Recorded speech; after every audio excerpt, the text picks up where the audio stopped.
the MS Michigan Man 64 podcast. My name is Brian Wallace, and I am the MS Michigan Man 64.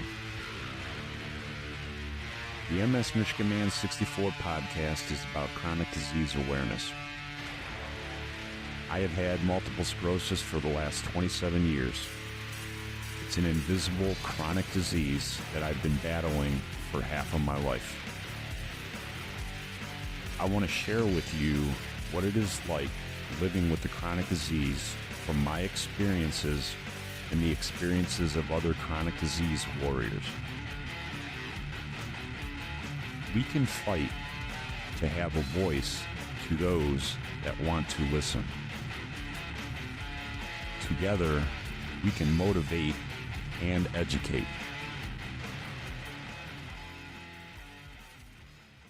Hi, welcome back to the MS Michigan Man 64 podcast, where I am trying to spread awareness about what it's like living with multiple sclerosis and other chronic diseases. I have had MS for the last 27 years. I talk with other chronic disease warriors from all over the world just to help people understand what it's like going through a diagnosis, living with whatever chronic disease they have. Today, I am talking to an MS warrior that was originally from New York, and he now resides in Pennsylvania. But Ray got diagnosed with his MS about 10 years ago, and he wanted to come on to share his journey. He is a former Division I basketball player for the University of Maryland, by the way, and I love that, being that I played Division I football at the University of Michigan. But please welcome to the podcast, Ray. How you doing today, Ray?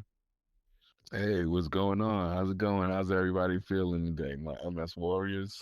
Yeah, my brother, man, I am so excited that we are sitting down and talking, Ray. I know we've been trying to get this done for a week or so. We finally hooked up. I had an awesome conversation with you yesterday. I love everything you're about. Can you kind of just take us through, when you first started your journey about 10 years ago, what kind of symptoms you were having that, you kind of figured out something wasn't right? I need to go to a doctor, get it figured out, and, we'll have awesome conversations. I know you are an accomplished, you got your own record label. We're going to talk a little bit about that. But let's start it off by just going through your journey, buddy. Oh, absolutely, absolutely. Well, basically, me being an athlete, playing basketball, uh, again, having a scholarship to the University of Maryland, it started with just my leg dragging a little bit. And excuse me, it started with my leg dropping. And when my leg was dropping, people were saying that I had a torn meniscus. So me being the athlete that I thought I was like, okay, well, eventually I can, get over the torn meniscus. But then it went from a drop foot to a dragging foot. And even still then, I still was oblivious to me having a more of a significant injury. What made me realize that I had to go to a doctor is my record label actually had a show. And when we went to the show, my gait was off. I was literally staggering everywhere. And we got to the front door, and the security literally thought that I was highly intoxicated. Only thing I had was a little 20-ounce bottle of water. Yeah. So we had to literally argue with the security. And it got to a point where I had to take a breathalyzer, and they tried to make me touch my nose and lift my leg, but I had to advise them that my left leg I couldn't lift up. Eventually, after an hour process, we got into the venue. From then, the next day, immediately, I went to the doctor. When I went to the doctor, he made me walk a little bit and saw that I was staggering from left to right. When he did that, he advised me that I needed to go take an MRI because it was possible. It wasn't guaranteed yet. It was still possible that I could have MS. At that point in time, when I did go to do the MRI, they stated that I had lesions on my spine. I didn't have lesions in my brain, but I had it on my spine. So it still wasn't 100% accurate yet until finally they made me take the lumbar test. When they made me take the lumbar test, that's when they finally said, okay, I've been diagnosed with multiple sclerosis. And I've been surviving and adjusting with it for the last 10 years. Did you have any kind of knowledge of what MS was when you got that diagnosis from the doctor? When he walked in and said, you know, hey, okay, we figured out what's going on. You got multiple sclerosis. Did you even know what that was? I had the slightest idea. I never knew what it was. I just, when he told me about it, I started to do a little bit of research on it. And when I did the research, that's when I found out about the possibilities of the lesions being in my brain, things of that nature. Till this day, I am still learning about this chronic disease. I'll be the first to say I have not mastered every bits and piece of it, and I don't think I ever will master, the ins and outs of it. But I do know that I every day continuously learn about something new about MS. Amen, brother. I'm the same way. I mean, I've been doing this 27 years and I still learn every time I talk to somebody, just to hear their journey and what they've been through and, you know, how they manage it. It's different for all of us, you know, and it's just interesting to hear, you know, everybody else's journey because we want to be understood, you know, and that's the best way to understand us is just to listen to us.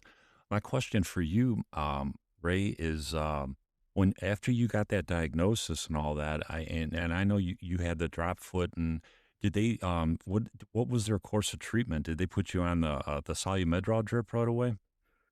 Actually, they never put me on any type of drip. The first thing they wanted me to do is which I do now, is it's an 8 hour infusion called Ocrevus. Okay. And I'm not sure if I know some of our MS warriors probably know what Ocrevus is, but in the beginning, once again, when I didn't have any knowledge of what MS was, I thought Ocrevus was a treatment to knock out per se the MS and get you better, Yeah. not realizing the Ocrevus is just to help and prevent you from getting worse. Right, right, to slow the progression down. Yeah. You know, and you know, and I think that's like kind of the fear when you get those words multiple sclerosis and you find out that it's chronic and then you find out that there is no cure. That's a shock to our mental health. And, you know, it's hard to just understand exactly what that is. I know that when I got diagnosed, you know, my only impression of MS was being in a wheelchair. You know, that's all I knew of it because I was pretty ignorant to it at 27 years old, and Hmm. I wish I knew a lot more about it. I kind of had to learn as I went, but I learned quick that there's all kind of different um, paths that you can take down when you first start that journey. You know, there's no straight cut path. You don't know if you're going to be in a wheelchair ever, you know, let alone in a year or two. So I kind of like put that to the side, and I'm just like, okay, it's MS and it's chronic and it's never going away. But I just gotta figure this out, and I gotta you know, listen to my doctor and just try to live the best life I can, and the quicker you do, and the better off you are. Absolutely.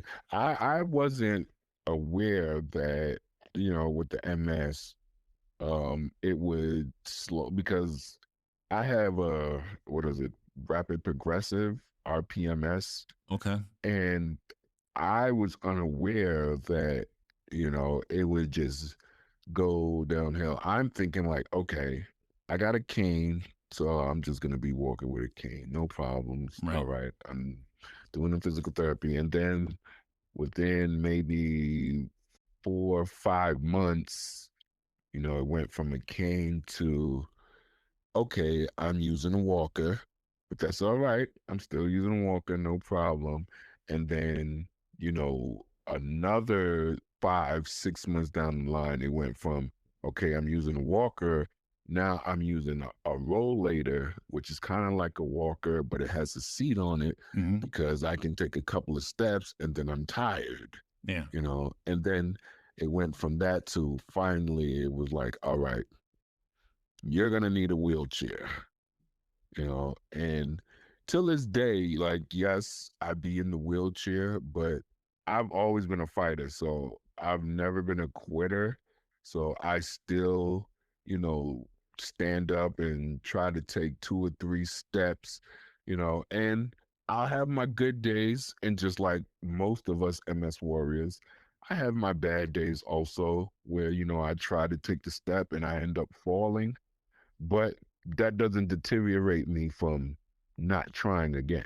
Yeah, absolutely. Because you're gonna fall, and if you don't think you're gonna fall with MS, you're gonna have a rude awakening, I think, because you're Mhm. gonna fall. You're gonna fall more than once, and you got to get back up, and it's gonna frustrate you. It's gonna make your head spin. I tell people that all the time, especially when you're new in this diagnosis and you're first starting out and you're tripping and you're embarrassed, if especially if you do it in public. And that is a scary and a hard road, and that I've been down, and I know that we just want to try to help people get through it, and we just want to talk about it. And what I wanted to ask you, Ray, is, when you got that diagnosis and you started wrapping your head around what MS was, how did like the people around you, how did they accept it? How did your family accept it? Well, my family was more of see, because again, nobody in my family besides, a long distance cousin really had MS. So we really didn't know the education behind it. Hmm. And everybody in my family just thought like, oh, okay, you got diagnosed. Okay, well, you'll do this treatment here and then you'll be walking again.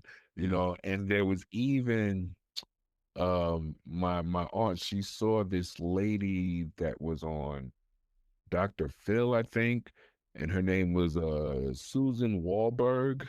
Okay. Uh, and basically she was stating how she had MS, and then she was in a wheelchair, and she changed her diet and everything, and now she's climbing mountains and riding bikes Right. and all of this. So my family thought that, oh, okay, well, this can definitely happen the Yeah. same way with me, but not realizing that everybody's MS is completely different. Yeah. That's hard to get them to understand that, isn't it, right? I know I still have a hard time. My brother, I love him to death, but he's known me my whole 27 years with this disease. And I still think he has a hard time even understanding exactly what it is. And, he's been around it, but, he's not in the house with me. He's not around me 8 hours a day or even, 2 hours a day. So he doesn't get to see, everything, what it's about. He only gets to hear about it, on the phone if he calls and asks me about it. And I think that's the hard part. And that's the frustrating part, is like we got family members that, yeah, they get that we have the MS, but they just don't understand it. And we're trying to get them to understand it, but it's a hard thing to do. Absolutely, especially I feel, and this is whether it's family, close friends, anything. I feel nobody is gonna know what we go through unless you're actually either spending time with us 24/7 or you've actually been through what we've been through. Right.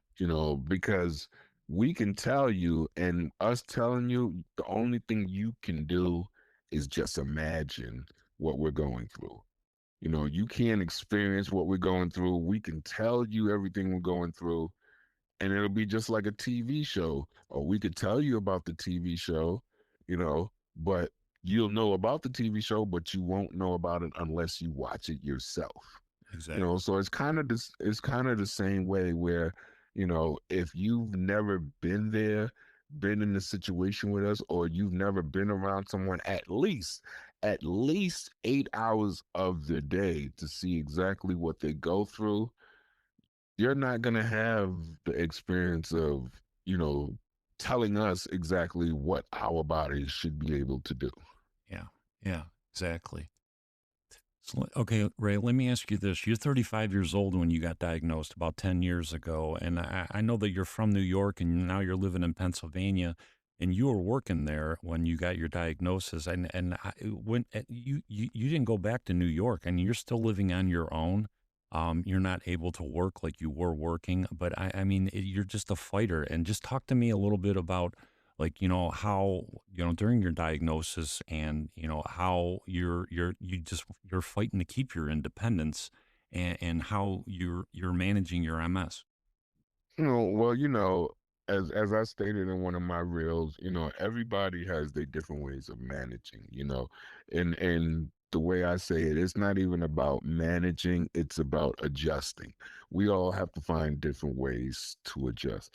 Me, like a prime example, when it's time for me to stand up, or try to get to my wheelchair, most people are gonna try and stand up and get to the wheelchair. I have two bars on my wheelchair. So I do just like a little kid, I'll turn around and crawl down out of the chair and then use the two pull-up bars to just pull up myself into the wheelchair. That's one of my adjustments, Hmm. you know, and with every one of us, we have to find different ways of coping. You know, with the grace of God, my wheelchair, it adjusts. So, if you're standing tall 6 feet, me sitting in the chair, I can literally adjust my chair where I can extend the chair and look at you eye to eye.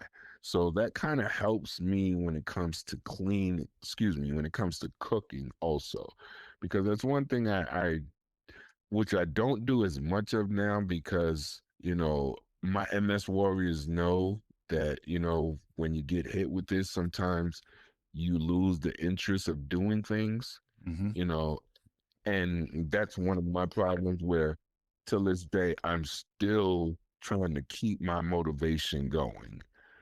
I'll have it today and then tomorrow I'll be like, well, you know what? I'm not even going to worry about it Right. you know so it's all about adjusting.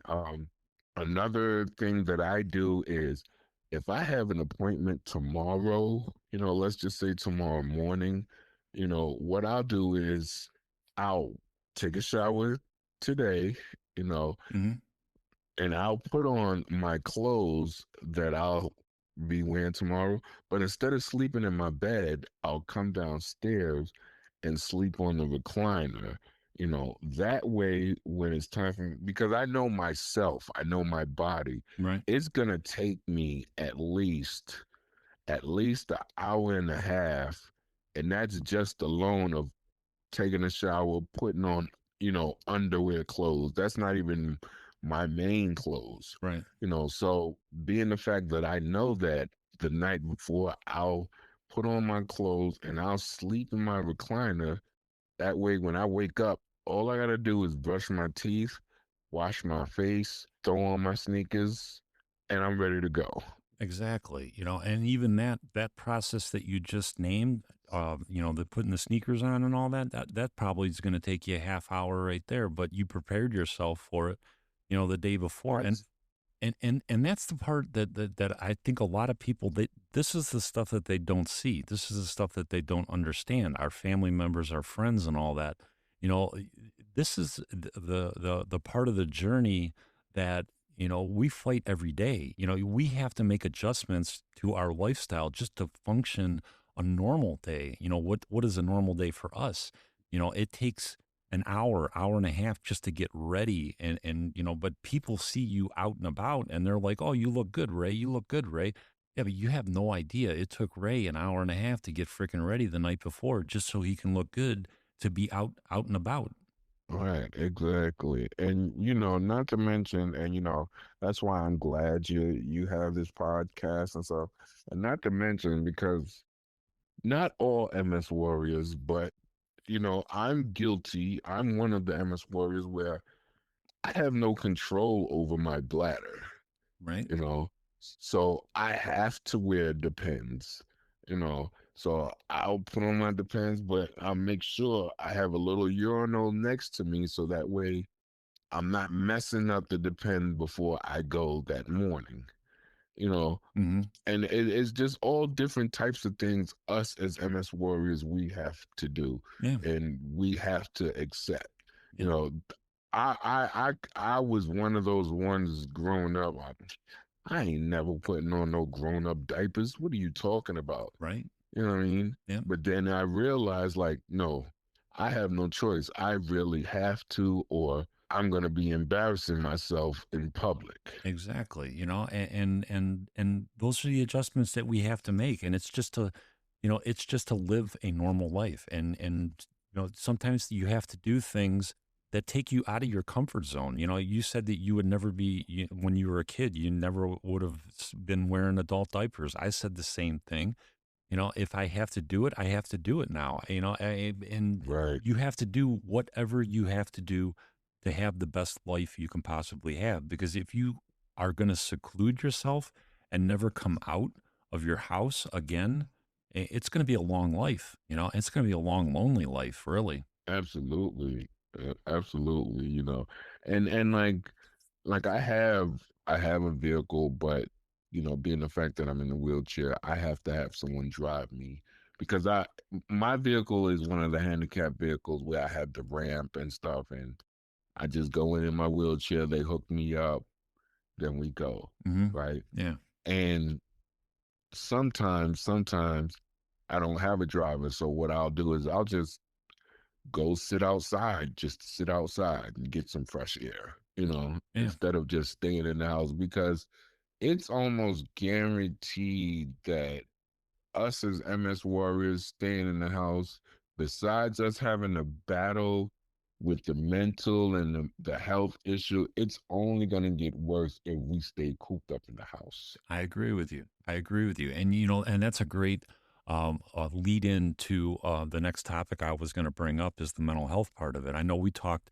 before we started recording, and you agreed with me, and I agreed with you. You said 70-30 as far as the physical and the mental, and 70 being the mental part of it. And I agreed with you. I think it's might even be a little bit higher for that, but the mental part of this is just a journey. It's an up and down. You can even feel to the point where you don't even want to live anymore. I was there. I was there in 2015 for 2 years. Thank God didn't listen to myself. But it's going to happen. It doesn't mean you're weak. It means that you're pretty much a normal person. You got a chronic disease and you're miserable, and it's okay to have that feeling, but you got to bring yourself out of it any way you can. See a mental health professional, get medication. You got to figure that out before it just gets real dark. Absolutely, because I was in the same predicament. I was definitely suicidal. Um, at one point, and this is when I can actually drive. I was thinking about just driving up to the Poconos and driving my car off the mountain. And, by the grace of God, I actually had a good friend who's my friend till this day. I call him my brother. And, you know, till this day, and that was about 10 years ago. Till this day, he calls me every single day to make sure I'm okay. And, if he feels that something is wrong or I'm not talking right, he'll stay on the phone with me the whole time until he feels comfortable that I'm okay. Yeah. I know we were talking about that, your friend, yesterday, and I was just blown away by him. I want to give him a shout out. He sounds like an awesome guy. I mean, this isn't even a family member, and this guy, he's like a brother to you. I know I said that yesterday. I'm like, man, that guy's not a friend. He's a brother. I mean, the stuff that guy does for you, it's just amazing to have that kind of a support. And it's something so simple, just to shoot you a text or give you a call just to make sure you're okay. And that is just so important for our mental health going through this. Oh, absolutely. I mean, there's been till this day, I mean, I'm not on the suicidal tip anymore, but till this day, I still have moments where just out the blue, I just break down and just start crying. Hmm. Don't know why I'm crying, but I just know I'm crying. And, I wipe the tears away and everything. And it's like, okay, I'm okay now, Yeah. or it could be just raining, and I'm watching something funny on TV, but it's raining and I just break down and just start crying, Yeah, you know, and I hear you, Ray. We talked about that yesterday too. And I've been the same way. And that's part of this disease too. You got it has a big effect on your emotions. And I struggled with that. I would sit there and be like, why the hell am I crying? I don't even know, it's not even something sad, and it's like it's hard to explain why you're doing it, but yeah, it's part of this journey too. and I honestly feel that MS has the most triggers, per se, where I feel MS will have you, upset at somebody that they could just not even be messing with you. They could say the wrong word Hmm. and you'll just be upset at them and you'll start crying, or somebody could say, because this has happened to me where somebody will say something and I'm just short tempered with them because I'm in my mind, I'm dealing with this MS and I don't really want to hear nothing that you got to say, you know? So the mental and I can honestly agree with you, Brian. I would say it might be a little bit higher. It might be more of a 80-20 Yeah, that's where I would type go with it. thing. Yeah, for me, that's where I It would go. definitely Yeah, yeah. Go ahead. because it's the physical part. You're like, all right. I think that's only like a fourth of it because the physical part is just where you're still like, oh, I still can do this. I still can do this. Right. But then that's when the mental hits you like, no, you can't, Yeah. you know? And then once that hits you, it's like a domino effect. It's like, oh, you can't. Now I'm down because I can't do what I wanted to do. Now I'm depressed. Hmm. I don't feel like doing anything now because what I wanted to do, I can't do. Yeah. So it's to me, that's why I said MS to me, I think has a lot of triggers for you to go the wrong way. Absolutely. Absolutely agree with you, Ray. Man, this is it's a journey. I say it over and over, and it could go so many ways. But you just got to try to stay as focused as you can, and you gotta live for the day, and do the best you can, and be happy with it. And when the sun goes down at night, you gotta tell yourself that I did everything I possibly could to have the best day I can, and I'm going to do the same thing tomorrow. And you got to keep on finding that reason to keep on going every single day, and keep on pushing. And sometimes it gets hard, but you got to figure it out. And we always do. MSers figure shit out all the time. I say it all the time. Hmm. Yeah. The main thing I think we need to do is we all have to find things to like occupy our time. Yep. Because the more that your mind is occupied, it's not stressing about you having MS. Absolutely, You man. know, Absolutely. Yeah. but if you just sitting around the house and you just watching TV, you're not trying to be active or you're not trying to do something productive, then absolutely it's just going to go downhill from. All you got are your thoughts, and that's the part that I struggle with. You wake up in the morning and you have MS. Your body's going to tell you, and it's with you all day long. And I had my career, my job, for 20 years with the state of Ohio, and then I worked a few years after that. That was occupying my time. That was my release of not thinking about MS. And when I lost the ability to do that, I had to figure something out to occupy my time. And that's when I started doing the TikToks, and I started into this podcast thing. And now I have a purpose again, and you got to find that purpose, whether it's just going outside and sitting outside, like you said, with your dog, and enjoying a nice day. I go up to the lake, Lake Erie, and I hang out there on the weekends with my wife when she's able to, and I just sit there by the sunset, and it's something that I'm 55 years old, and I never enjoyed that up until about 5 years ago. You got to figure out what makes you happy and puts you at peace to live with this disease because it's not going anywhere. So you got to figure it out. Right. And that goes into, of why I've actually, started the record label that I have is because that is actually occupying my time and, Hmm. trying to do things to not worry about me having MS, to not doing things to not have me break down and crying. Because again, as long as I'm occupied, I have no type of, focus on my MS. But Yeah. it's just a matter of when it's like, all right, I'm done with that, I'm done with this, just sitting here thinking, that's when it goes wrong. Exactly. Yep. I'm the same way, Ray. I mean, right now we're having this conversation. I'm not even thinking about my MS. I got neuropathy in my legs, and they're painful. But I try to find something to take my mind off of that, so that I can just enjoy the day. And you got to find it. Whatever you can, you got to figure it out. It could be you might be an artist. I've talked to guys a guy down in Texas. His name's Jeff. I mean, he just figured out that he was a sculptor when he lost his ability to work, and that was only about 5 years ago. I mean, there are so many talents that you don't even know that you have because you never even thought of them before, and now you got the time to think of them. You can figure it out. Hmm.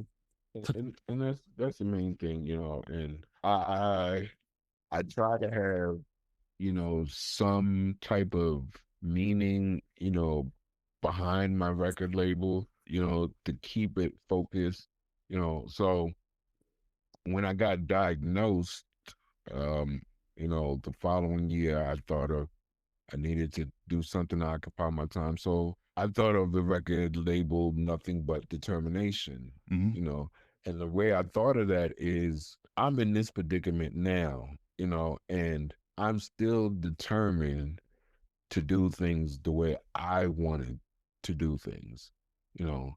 So being the fact that I had nothing but determination in me, I decided to make that as a record label, and till this day that keeps my mind occupied. And it got to a point where, even my physical therapy place, they decided to go with that motto of nothing but determination, because what are we all there to do? We're all there to try and recover. So they decided, with my help, that they was gonna get shirts with nothing but determination to recover on it. That, that So, that that's I awesome. have, That is so I awesome. have little things that's keeping me occupied where I'm not focused specifically on my MS. It's more like I'm focused on assisting those and acknowledging those who have MS and boosting their spirits up to let them know that, yeah, your world might have been adjusted, but that doesn't mean your world. And Yeah. I love it, Ray, man. I know when you were talking to me about your record label and just you were explaining everything to me, I was just like, man, that's badass. I want you to be part of this podcast, and maybe we can team up together and we can just help to spread awareness. I would love to keep on collaborating with you and just keep on working with you. I love everything you're about. I love the fact that you're a former athlete like myself. I love the fact that you never quit and just everything about you, right? What is the if anybody wants to follow you on Facebook or any of your other social media platforms, how can they reach you? okay, well, basically, you can either type in my name, Rayshon, Rayshon. If you don't feel like typing that all out, just type out vocals. V as in Victor, O as in Oscar, C as in Charlie, U as in Uncle, L as in Larry, Z as in Zebra. You type that in Facebook, you type that in Instagram, you type that in Snapchat, wherever you're going to find me. If you wanted to find my record label, you can definitely go on nothingbutdetermination.com. You can go on Facebook and just type in nothing but determination, and it'll actually pop up that way. And you can go on Instagram and it'll pop up that way also. And again, Brian, I will be glad to help with you in any way possible. I'll even try and come out with a theme song for your podcast, and Awesome. That's because awesome. I definitely want people to have the knowledge. Because, like I said, me growing up, I didn't have any knowledge of MS until I got diagnosed with that. And I really feel that they need to put that in health education. Yeah, we talked about that a little bit too, Ray, and we were both on the same page with that. I really think that the schools should get involved with having people with other chronic diseases, just coming in and talking to classes and talking to schools, just to explain to kids, hey, these are out there in society. When you get older, they're going to be around you, and just to try to teach them exactly what these different chronic diseases are, so you understand them a little bit, um, just to make the world a little bit better of a place, I think. Absolutely. I mean, they need to. I'm in agreement with you, but they need to stop just teaching about the quote unquote famous chronic illnesses. Yeah. You know, like cancer, HIV, AIDS. You all teach about that in health, but when it comes to MS, when it comes to Parkinson's. leukemia, Right. things like that, you're not teaching these kids, and they don't know anything about it when they come out, and then that turns them into what I call them having the stare mode when they see somebody that actually has something that they never was taught about. Right. Yeah, absolutely, brother. I know we're on the same mission of just trying to spread awareness about this disease, Ray, just so that people understand it better. And I really want to thank you for coming on the podcast, man. I love talking to you, dude. I would definitely have you on again whenever you want to come on and just share any part of of the journey that you think would help other people, man. Because that's what I'm about. I was scared when I was 27 years old, and I know what it's like, and I don't want anybody to ever have to go through that. And you can live with this disease. You just got to understand it and figure it out. Absolutely. And I'm on the same path as you, Brian. I just want to make sure that, people know because again, when I got diagnosed immediately I thought my world has ended. Why am I on this earth? There's nothing else I can do, Hmm. you know. And when I realized that there is other things that I can do, like helping other people cope with it, I feel that that's my path and that's my journey now is to assist people and letting them know, like, you know, don't get down on yourself. I know it's easier said than done, Hmm. but if you need somebody to talk to, you can definitely hit me up, things like that. I want to be a counselor. I want to be a counselor. I want to be a spokesperson Mentor. for Yep. MS. Yeah, absolutely, brother. I'm the same way, man. I mean, 27 years of dealing with this disease, and I want to try to bring some good out of it, and share my journey, and just to help people understand it a little bit better. And I just want to thank you for coming on and sharing yours with me. If you want to follow me on Instagram, it's MS Michigan Man 64. You can also find me on TikTok, MS Michigan Man 64, and I'm on Facebook, Brian Wallace out of Brunswick, Ohio. Do not forget to hit the subscribe button and share it out. We just want to be understood, and the best way to be understood is to listen to us. Till the next episode, MS Michigan Man 64, I am out.